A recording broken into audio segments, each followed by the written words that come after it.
G-Class 故事真相，收自己一切，阿寶會唔會出現 Hello 大家好，我係 Lavina，多謝大家期待我嘅片，但唔好彩，星期三去到星期一我都係冇假放嘅，所以我都係夜啲瞓同埋瞓少啲去講俾大家，希望播之前可以出到俾大家睇，希望大家俾個 like 同分享俾朋友。咁啊，最後1秒之前，最後1秒鐘之前睇咗條片先。第11集，大家咪同我一樣都係睇到大叫。高達出現真係大癲 ，Beyond the Time 一響真係起晒雞皮。今集超多嘢要講，其中重點有3個。第一就係 G-Class 故事嘅真相，第二就係收自己一齊，而最後就係阿寶會唔會出現呢？馬秋 VS 拿安。喺拿安想發射第2炮去地球嘅時候，想到馬秋出現阻止，見到 G-Class 拿安直接出手用槍同浮游炮 combo 攻擊。而喺 G-Class 嘅世界，浮游炮被稱為全方位攻擊。喺第10集，沙利亞示範過浮游炮引人入攻擊路線秒殺拿安，用浮游炮攻擊馬秋嘅盲點。馬秋避到嘅同時都知點應對。沙利亞提到，雖然係叫全方位攻擊，看似變幻莫測，但駕駛嘅新人類都係人，都係要腦思考操作。打嘅組合都係得嗰幾個，所以馬秋喺睇穿拿安攻擊嘅時候，特登放光槍，引拿安避開，捉住浮游炮去反擊拿安。而最誇張係馬秋喺呢場對決係冇開過 Omega 系統嘅，而喺馬秋同拿安格劍嘅時候，因為接觸通訊而確認大家嘅身份，兩個人都冇想傷害大家嘅心。拿安想喺閃令度揾翻修治，馬秋因為修治而想解放娜，兩個都覺得冇打落去嘅必要。沙利亞 VS 艾古沙貝。喺出面，沙利亞打艾古沙貝戰隊同樣精彩，新人類部隊完全捉唔到沙利亞路，一個一個被擊破。我哋理解浮游炮打得多會俾人擊破，但沙利亞基克格羅變成咗 MS 狀態，仲可以高輸出炮去掃射，將成隊殺晒。即係簡單嘅組合都已經有5個選擇。沙利亞比拿安有更多戰鬥嘅方式。戰鬥入面，沙利亞都表明唔認同老太婆想用尤馬恩托消滅地球人嘅做法，而決定殺死佢。Omega 系統限制解除，就喺馬秋揾到機會抌走拿安嘅時候，佢下定決心救娜，所以將 Omega 系統限制解除。馬秋以手上自由嘅槍解除封印，而原因係今集沙利亞口中知道 G-Class 透過依個形態解放娜。而畫面度我哋可以見到 Omega 系統超負荷啟用，駕駛員擁有 Omega 系統無限制控制權，所有安全系統已禁用。以前 Omega 系統開唔到，有機會因為駕駛員能力不足，驚超負荷會死。馬秋解放娜嘅時候都有啲辛苦，有機會腦波負荷大。啟動嘅時候 G-Class 嘅膊頭同腳眼嘅位置特殊裝置會不停轉動，產生好似小型扎科羅亞。而呢個黑洞我哋 EP7 馬莎被送走嘅時候就有見過，而喺見到黑洞之前馬莎有講過見到時間，所以呢個形態 G-Class 就可以干涉時間而掂到愛美號解放娜。目前我哋只係見到干預時間用途，但呢個毛有冇攻擊手段呢？下集我哋先知。沙倫玫瑰解放，馬秋成功將尤馬恩托連接愛美號嘅爪拆除，而下一秒我哋見到一個能量波喺愛美號爆發，當中先發動黃色光想衝出嚟，然後有個結清球想困住佢。相信呢個就係第9集喺綠光入面嗰個圓，最終被突破。呢度都表明沙倫玫瑰突破時間凍結，就係表示娜閃令係黃色，但第一次見到嘅時候係綠色。修治嘅指引，因為巨大能量令到馬秋同拿安被彈開，就喺呢個時候藍色靈魂狀態嘅修治出現，而我哋喺修治身邊可以見到粒子呢個形態同正史嘅娜出現係好相似啊！馬秋遇見馬莎，另一面馬莎見到 Alpha 殺手嘅時候，自己就走到去尤馬恩托嘅劇院，最終俾老太婆攔住。老太婆喺度，因為佢深信只要尤馬恩托計劃發動，馬莎就會現身。見到呢個劇院同 Zeta 最尾一集馬莎喺劇院見到哈馬情景好相似。老太婆今集講嘢都有啲似哈馬，而馬莎被發現嗰下我都大叫，因為呢個柯啤同0093馬莎係一樣好型。老太婆出現就叫馬莎放棄報仇，加入自己一齊消滅人類，建立佢爸爸自護大坤認為人類革新主導嘅世界。當中自護大坤演說提到，佢認為宇宙移民係人類進化嘅新時代 New Type。長期以嚟，地球聯邦政府要維持殖民地名，徵收重稅，壟斷航行權，剝奪宇宙人嘅自由同生存權。宇宙人用3代太貸款建設家園，但係被限制翻去地球嘅權利，成為被操控嘅工具。身處最遠一端嘅 Size3世代受壓，如果唔靠自己打破枷鎖，就同動物無異。佢哋唔係附屬於聯邦嘅生命，而係爭取獨立同進化嘅真正人類。如果係以前嘅瑪莎，應該會接受再報仇，但依家嘅瑪莎認識新人類唔單止係宇宙上嘅人，真正嘅 New Type 係洞察力強而且心地善良嘅人。即係瑪莎唔認同老太婆殺地球人嘅做法，而且見識過時間瑪莎知道世界唔係咁轉，最重要嘅都唔係聯邦。得唔到手，老太婆決定殺咗瑪莎。好彩呢個時候跟住修治嘅馬秋就出現啦，令瑪莎同馬秋有機會逃走。美少男瑪莎已變成戰士。雖然 G-Crush 瑪莎同娜娜冇感情，但作為出名蘿莉控都係攬住馬秋。就喺馬秋唔知眼前男人身份嘅時候，真正嘅扎科洛亞發動。今次可以見到能量球就好似水晶咁喺瑪莎面前出現，係紅高達。而大家最估唔到瑪莎係因為扎科洛亞米洛夫斯基粒子而換翻軍服。瑪莎會變身係因為呢個係娜娜印象中嘅自己。瑪莎同修治相遇喺紅高達出現嘅時候，馬秋以為終於揾到修治，但修治唔喺紅高達入面。瑪莎呢個時候講起修治喺某一日突然出現喺自己面前，修治新人類才能比自己高，所以瑪莎想揾佢幫手一齊殺娜娜。但係修治對娜娜異常執着。紅高達我哋唔知係咪修治偷走，唔俾瑪莎用嚟殺娜娜。而修治出現嘅時間相信係0085，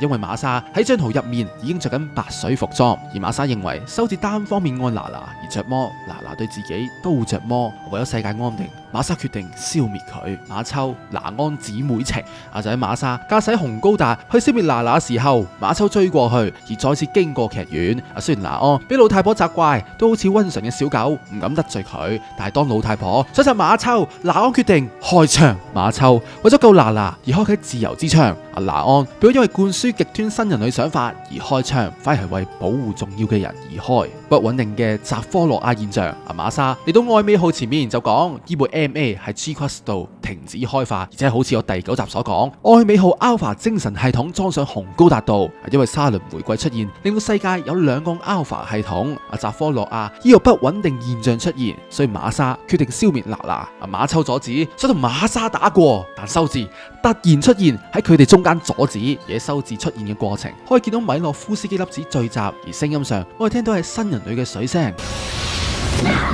扎科洛亞能量彈開佢哋，修治出現唔係為咗保護馬秋，而係唔希望佢哋戰鬥搞到娜娜。呢個時候娜娜都醒啦，真正扎科洛亞現象就喺娜娜醒咗之後，娜娜發動真正嘅扎科洛亞現象，由馬恩托本來就有增幅嘅效果，令到呢度附近都充滿另一個世界能量嘅米洛夫斯基粒子。而喺莎莉亞口中，我哋知道喺劇中見到個閃靈靈，其實係嚟自另外一個世界嘅能量。喺呢個能量下，新人類嘅認知能力會去到極限。因為咁，莎莉亞都見到老太婆嘅位置，即係在場所有 New Type 嘅能力都會推到最爆。而哥朱莉都講到，今次同以往嘅扎科洛亞唔同，扎科洛亞一般認為宇宙間邊界被打破後 G-Crush 嘅世界流向另一個世界，但今次係另一面能量流到 G-Crush 世界。而喺今集扎科洛亞圖同第7集比較，第7集能量移動方向係由右至左，但今集係左至右噶。如果唔同嘅話，就係今集娜娜醒咗之前被時間凍結，而導致個情況係咪娜娜呢？定係另一個精神系統發動，令到依道門打開咗呢？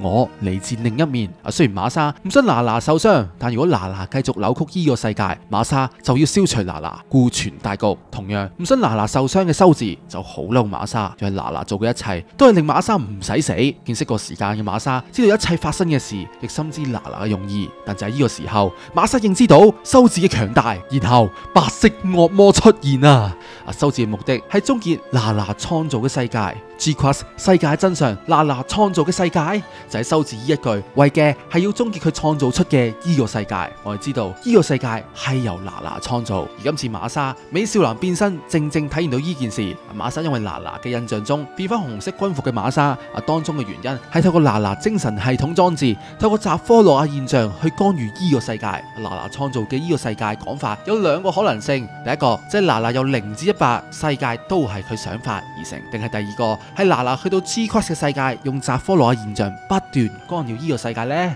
而會咁做嘅原因，我哋喺片尾 Beyond the Time 同第9集 G-Quest 娜娜夢境知道原因，喺娜娜夢境入面講過自己係發另一面嘅人嘅夢，當中故事瑪莎幫娜娜贖身，娜娜同瑪莎戀愛，娜娜為瑪莎而死，另一面娜娜同時愛瑪莎同白色機體嘅機師，認為兩個都係純真嘅新人類，而喺娜娜心目中白色機體嘅機師同瑪莎都唔係壞人，即係命運令佢哋一定會殘殺，但呢個夢未完，喺夢入面娜娜不斷同瑪莎相遇，但無論從來幾多次，瑪莎都係會俾白色機動戰士殺死。而我再睇多次衣幕，我發現有一點唔同，就係呢個對話，娜娜應該係冇幫瑪莎擋刀，因為佢講過，無論幾多次瑪莎都係俾白色機動戰士殺死。而喺 Beyond the Time，我哋喺第9集解說就講過入面嘅歌詞，雖然目前唔係正史人物引導故事，但今集出現，認為可以係套入喺娜娜度。就係正正瑪莎死，娜娜不斷發動精神裝置同瑪莎重遇，當中有機會係回溯，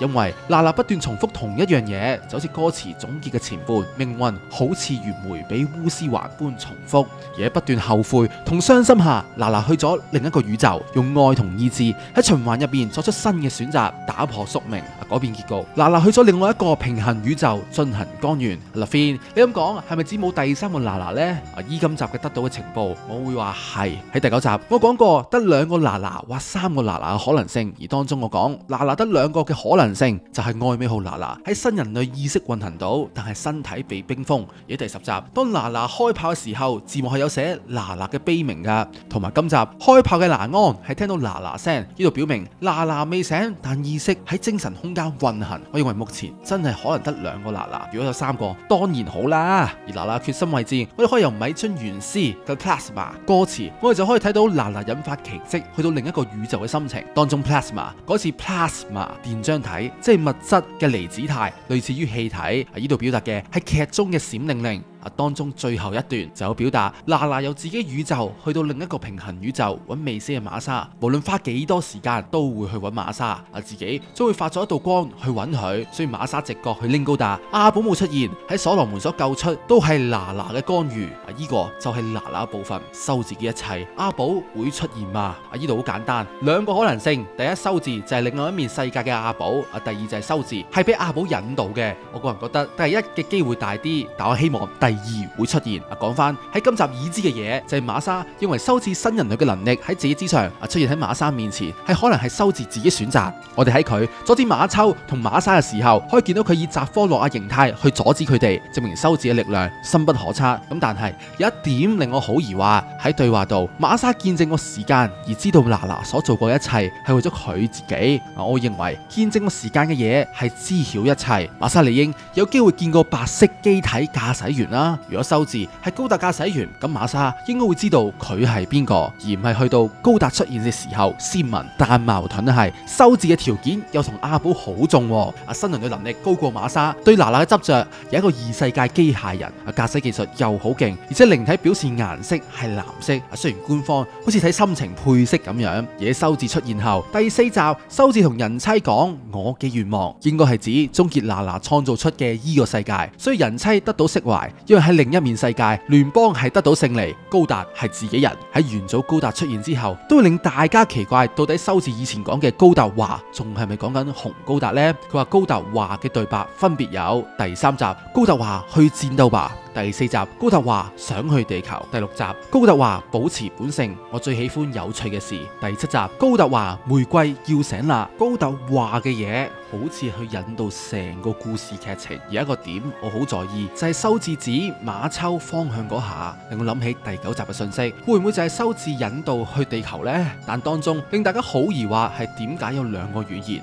如果以2個人嚟睇，就係阿寶同修治，修治就講日文，阿寶喺0079電版出咗之後，故鄉嘅設定就由日本改為北美洲太平洋沿海城市盧帕特王子港。當中嘅信息又可以解2個人，最後就係修治點樣終結娜娜世界呢？我相信就係再以白色高達殺死瑪莎。如果只係瑪莎死，佢唔使引導馬秋揾瑪莎。下集標題 Dakara Boku 係富野創作高達作品歷程嘅自傳。但我實在冇時間睇完再同大家分享啦。最後一集預告，我覺得唔使講，我哋好好 enjoy 啦。得返幾個鐘，我去努力講片先啦，我哋再見啦，拜拜。